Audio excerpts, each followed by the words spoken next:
வணக்கம் நண்பர்களே. தமிழ்நாட்டுல ஒரு புதிய அரசு அமைஞ்சிருக்கு. ஜோசப் விஜய் அவர்கள் தமிழ்நாட்டின் புதிய முதலமைச்சரா பதவியேற்றிருக்காரு. தமிழ்நாட்டின் முதலமைச்சருக்கு என்ன மாதிரியான சலுகைகள் அரசு வழங்கும் அப்படின்னு சொல்லிதான் இந்த வீடியோல நம்ம பார்க்க போறோம். முதல்ல தமிழ்நாடு முதலமைச்சரின் மாத ஊதியம் எவ்வளவு அப்படின்றத பத்தி பார்க்கலாம். 2024 திருத்தப்பட்ட அரசாணையின்படி தமிழ்நாடு முதலமைச்சருக்கு மாத ஊதியமாக ரூபாய் 2,05,000 வழங்கப்படும் அப்படின்றதுதான் சொல்லியிருக்காங்க. சோ இதே சம்பளத்தை தான் புதிதாக பதவியேற்ற முதலமைச்சர் விஜய் வாங்குவாரு.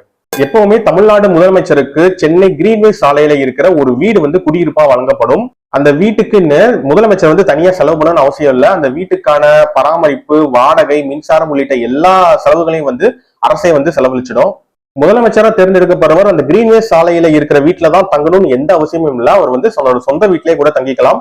அவர் அந்த அரசு குடியிருப்புல தங்கலைனாலும் அந்த இல்லம் பாத்தீங்கன்னா முதல்வர் இல்லம் அப்படின்ற பேர்ல தான் பராமரிக்கப்படும்.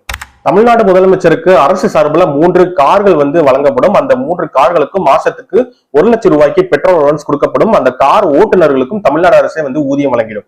முதலமைச்சர் பயணம் செய்வதற்கு பாத்தீங்கன்னா தமிழ்நாடு அரசு சார்பில் ஒரு ஹெலிகாப்டர் வழங்கப்படும். அந்த ஹெலிகாப்டர்ல ஒர்க் பண்ற பைலட்டுகள், அந்த ஹெலிகாப்டர் பராமரிப்பு செலவு எல்லாத்தையும் பாத்தீங்கன்னா தமிழ்நாடு அரசே ஏத்துக்கும். முதலமைச்சருக்கு தமிழ்நாடு அரசின் சார்பில் உயரிய பாதுகாப்பு வழங்கப்படும். அதே மாதிரி பாத்தீங்கன்னா மத்திய அரசின் சார்பில் Z+ பாதுகாப்பு வழங்கப்படும். இதை தவிர்த்து முதல்வருக்கு குண்டு துளைக்காத சிறப்பு கார்கள் வழங்கப்படும். அவரது இல்லத்திலும் அவரது அலுவலகத்திலும் வேலை பார்க்கிற ஊழியர்களுக்கு சம்பளத்தையும் தமிழக அரசே கொடுத்துடும். அதே போல முதலமைச்சர் மற்றும் அவரது குடும்ப உறுப்பினர்களுக்கும் குடும்ப மருத்துவ காப்பீடு திட்டம் உள்ளிட்ட பல சலுகைகள் வழங்கப்படும்.